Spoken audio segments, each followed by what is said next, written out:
Que lo que, mi gente? Welcome to today's episode. We're going to talk about that one piece of advice that changed my life forever.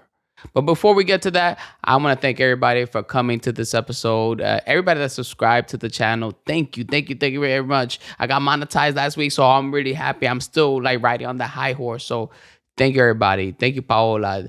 Thank you, Passion. Everybody that's been rocking with me. I've been also doing a live every Monday on prime time, 8 p.m. Eastern time. Thank you, everybody that's been showing up to the live stream. It's been fun. I'm getting to know people. You guys getting to know me, and I'm also seeing a difference. I'm seeing a lot more people interacting with me in the streets, and other people that stopped me in the street to say hi. Thank you, thank you. And I was like thinking to myself, I was like, yo, this episode, what would this episode be? And I was like, I always wanted to create a podcast. I wanted to give something to people, bro. I want to give something to you. And if I could give us one piece of advice that completely changed my life, that I've taken it to every aspect of my life, and I noticed a massive change. And it started when I was in the Navy. I met this guy, this really good friend of mine. His name is Bradley. And he was like, yo, the advice is so simple. The advice is so simple. But I don't know why I took it so much to heart. And it's so simple. And if you apply, I feel like I applied this everywhere.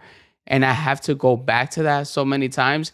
Now I'm like, okay, that it has completely changed the trajectory of my life. And if this advice helps somebody, then so be it. All right, so I remember I was getting out the Navy. I was ready to get out, and I was tired. I did 4 years and a half.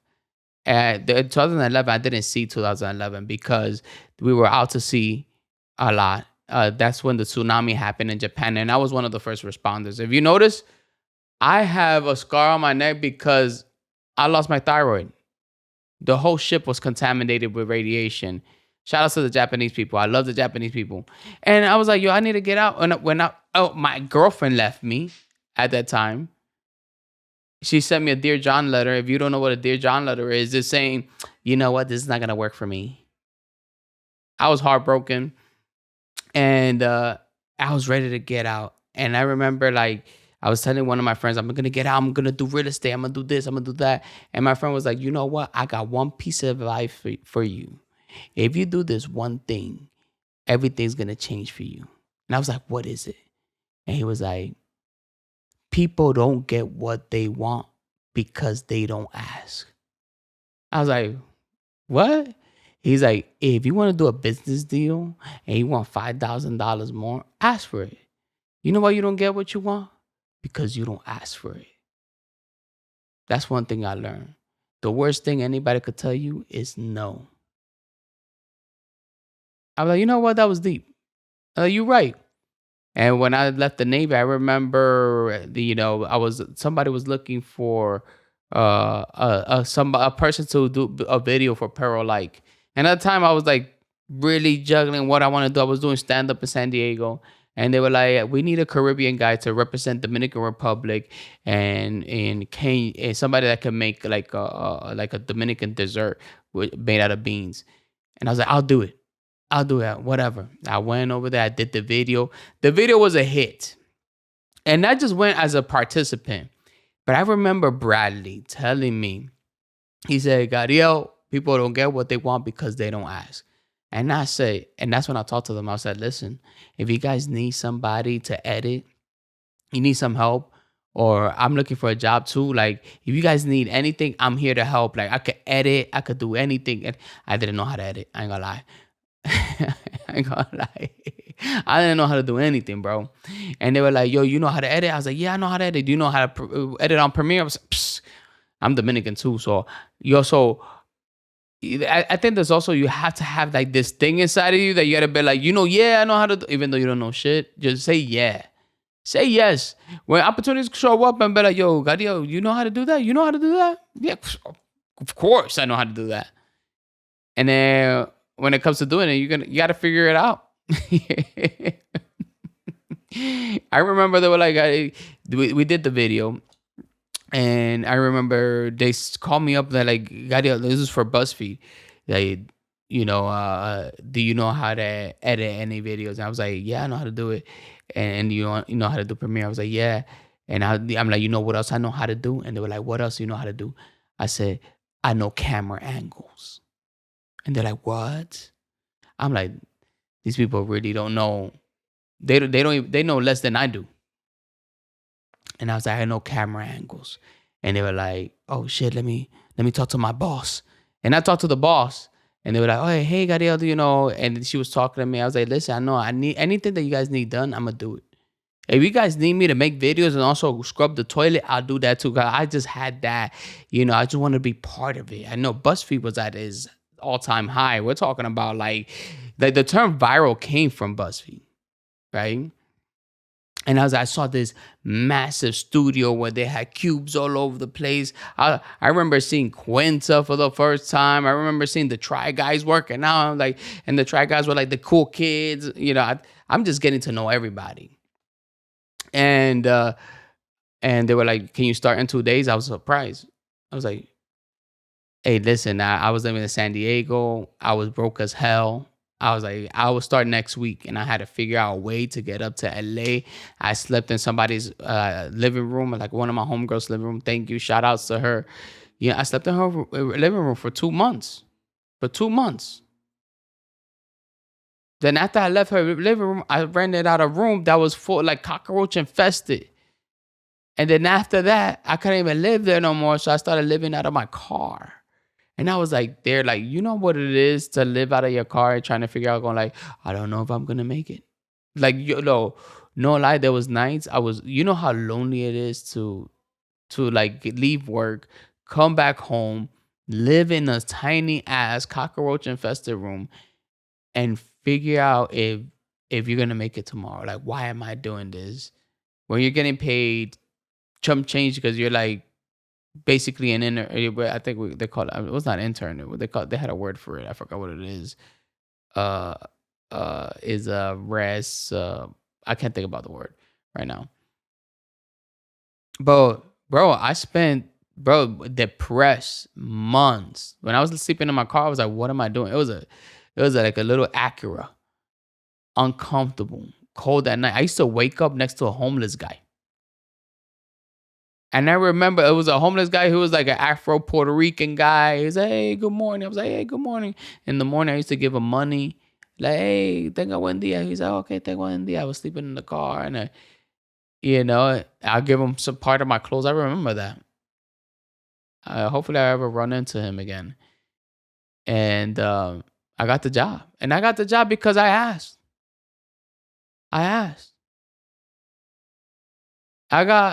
I got to tour with Aida because I asked. I just realized that everything that I've done, I asked. And every time like you hit the wall and I hit the wall of something in my life, I was like, what would I do? Like,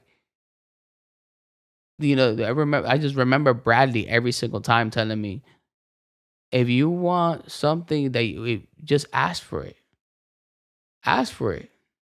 People don't get what they want because they don't ask. I ask for everything. They'd be like, yo, hey, how do you offer anything? I'm like, yo, if you want to promote on my page, hey, this much money. It's 10,000. What's on your budget? You wouldn't go to? Okay, do you add 5 more? Ask. You'll be surprised how many people say yeah. Yeah, así que estoy yo. Even when I came to New York, I'm like, yo, you know what? A lot of times I ask like, oh, I want to do a show. I have to ask people, but like, yo, do you have this availability so I could do a show here so like that people could come over here to see me? Ask. Yo, can I be part of your show? Can I do a video with you? Oh, I want to collab with you. Can you be on my podcast? Ask. You know what? Give me a chance. Let me perform for 5 minutes. Give me a 5 minute. I ask. Right? I think that advice. Also, I've been thinking a whole lot lately, bro.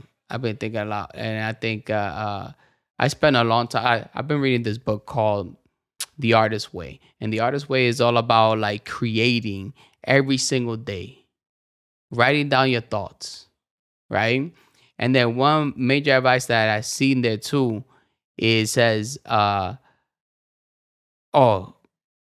people, they had two groups of people, and then, one group had to create a vase every single day, and one had to perfect only one vase.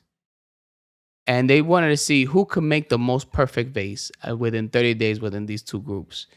And within the 30 days, the one that created a vase every single day made the best vase.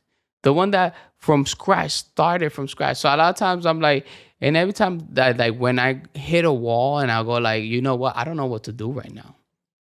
Or I don't know. I don't know what to create right now. I don't know what joke to come up. But I just create something, bro. The act of creating something from scratch is a thing that sometimes you create one of the best. Oh, you know what? That was deep. Shout outs to me. That was dope. Shout out. I'll give myself a bomb right there. Bro, I'm telling you. You know how many times, bro, ask people. You want something, you ask for it. And if you're in the creative process, and let's say you want to create music, you want to create a joke, you want to create videos, guess what? Create it. Create a new one from scratch, and it doesn't have to be perfect. And be okay with creating trash sometimes. Yeah, sometimes you just got to create a whole bunch of trash. When I first started at BuzzFeed, I remember like we created some great videos. But you know how I used to make my videos? I used to think about like 14 beats. I was extreme, bro. I'll make 14 different beats in one video, which is like different scenes in one video, and I'll cut most of them out to like the best 9. I was extreme. The law of numbers. I feel like in this world you got to be a little bit delusional. You have to believe in yourself, and also there's I think there's a story that really impacted me this week, and there was I was listening to Trevor Noah, and Trevor Noah was talking about, because I'm Latino, you Dominican, I'm Dominican, right? And when you're Latino, you come from community, you come from a different background, and you come to the United States to adapt yourself and assimilate to a different culture, right? Dominicans in the country are very communal. Vecino, ¿qué tú necesitas? Vecina. Like the other day, I was outside and we had a crazy ass snowstorm. My car was like snowed in. I didn't know what, and I didn't know what to do. There was a girl that wanted to see me. And she was like, Gadiel, can you please come and see me? Yo dije, mierda, I don't want to see this woman because the car snowed in. Y esta mujer, and I showed her a video of the car. I'm hoping for her to be like, you know what, let's cancel it. Please, and I was hoping for her to be like, you know what, think about me. She looked at the car. She was like, so what? You could just take that snow off with your umbrella. I'm like, I don't even have tools. I don't have anything to take the snow off. And I had a homegirl. As a matter of fact, I was in the car and I was like, I'm stuck in this damn car. I don't know what's going to happen. My neighbor drives by and she stops right there. And this is somebody that I grew up with. Florida, shout out to Florida. I grew up with. I barely see this girl because she's always working.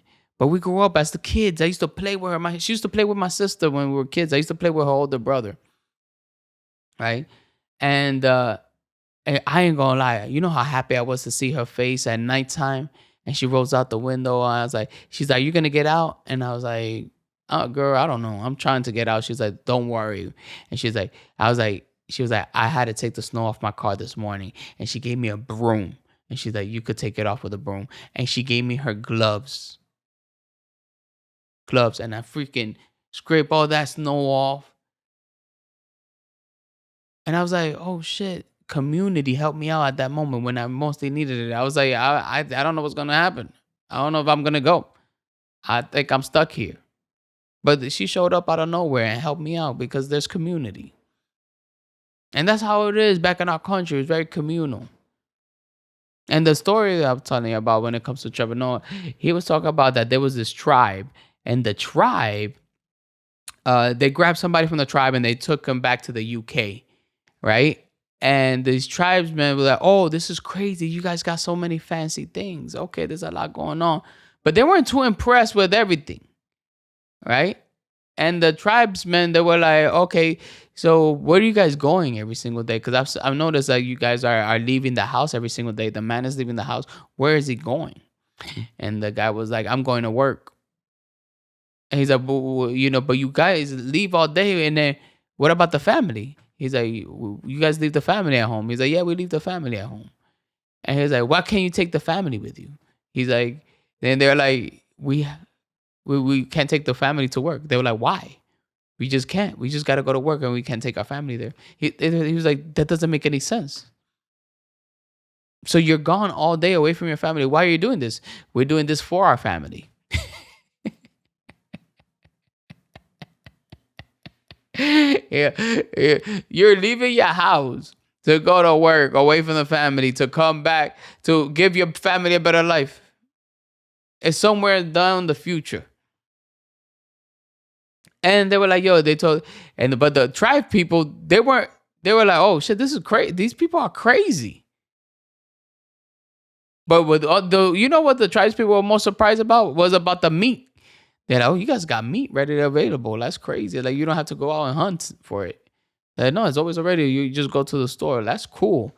And they're like, and they asked these men after staying a while in the UK, they were like, "Yo, do you see yourself living a life like this? Would you like to stay here?" And they were like, "Hell no. I want to go back to my people, my community. You guys don't even spend time with your family. Why would I want to be here?" That right there, bro, that story right there that Trevor Noah was talking about on his podcast this week has been marinating in my head all week.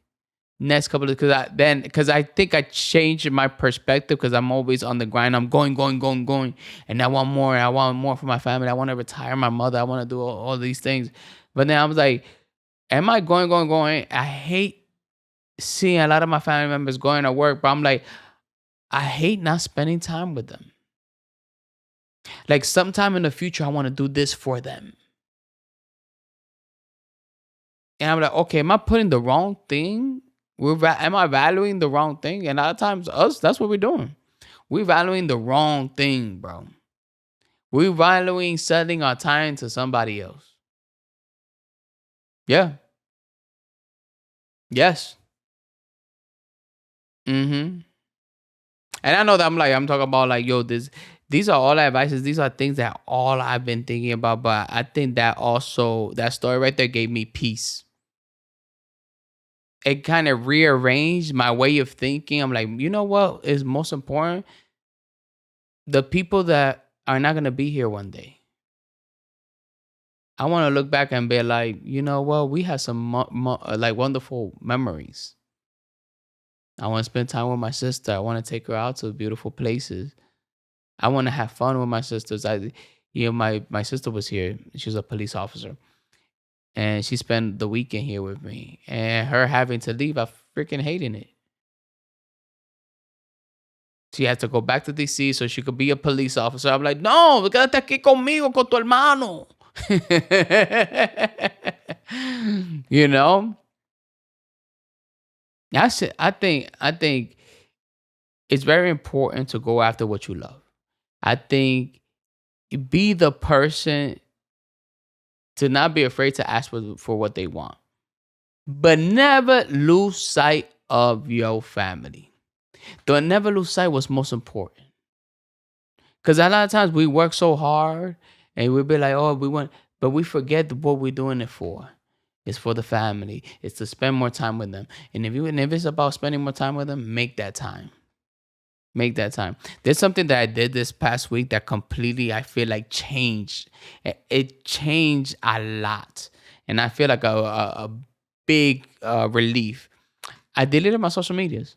I deleted Instagram. I deleted TikTok. So what? If I need to post something, I'll download it, and I'll post something, I'll delete it again. Because I also noticed myself getting on it more often. But guess what? Once I deleted it, I feel more clear-minded. I have a cell phone. I'm like, I don't even know what to do with it. But I needed that. I needed that because that thing right there gave me clarity. Damn, I'm gonna shout out some bombs from me, bro. I'm going deep, son. I'm going deep. This is a life-changing episode. This is what this is. This is the life-changing episode podcast con Gadiel del Orbe. I'm telling you, listen to me. I know what I'm talking about. I have a podcast. People that have podcasts know what they're talking about. Unless you're Alo, unless you're Santiago Mantilla. No shade to him. No shade to nobody. But serious, like you have a mic like this, you are smart, bro. You have a mic like this, like you know what you're talking about. Yes, if you have a short mic. So yeah, no, I want to thank you guys for always being here, bro. Always showing me love, and sometimes, and everybody goes through their things. Sometimes I think about what I want, and I think about so many things about numbers and what to get, what to do, and whatnot. And I think sometimes when you're a creator, it kind of blinds you, for why you're doing some of these things, right? And I feel like there's a long time I stopped having fun, and I started chasing numbers and doing it for the wrong reasons. And I think this past week I had one of the biggest clarity and be like, oh, let me be real with myself on why I'm doing it. I went to TJ Maxx today, and I met people today that kept stopping me. They were like, Gadiel, I love you. I love what you do. And I'm like, these are my people, my Dominican people. And seeing people in real life and them asking me, when is the next show? I want to go and support you. I want to go see you. That means a lot to me. And I'm like, and today was a crazy day because there was a lot of people that was like, stop it. Ever since I woke up, I don't know if they're watching the podcast. And if you are watching the podcast, thank you. But meeting them in person, talking to them in person, I think that's one thing that really it shows me something is working. I want to thank you guys for listening, bro, and I love you guys. It is like 1:00 in the morning. I'm a little tired, but I said I'm gonna record this podcast no matter what. I'm gonna get this episode out no matter what. Thank you guys for watching. I drop a new episode every Wednesday, 12 p.m. on YouTube and 9 a.m. everywhere else. Que la pase bien. Lo quiero mucho. Adiós.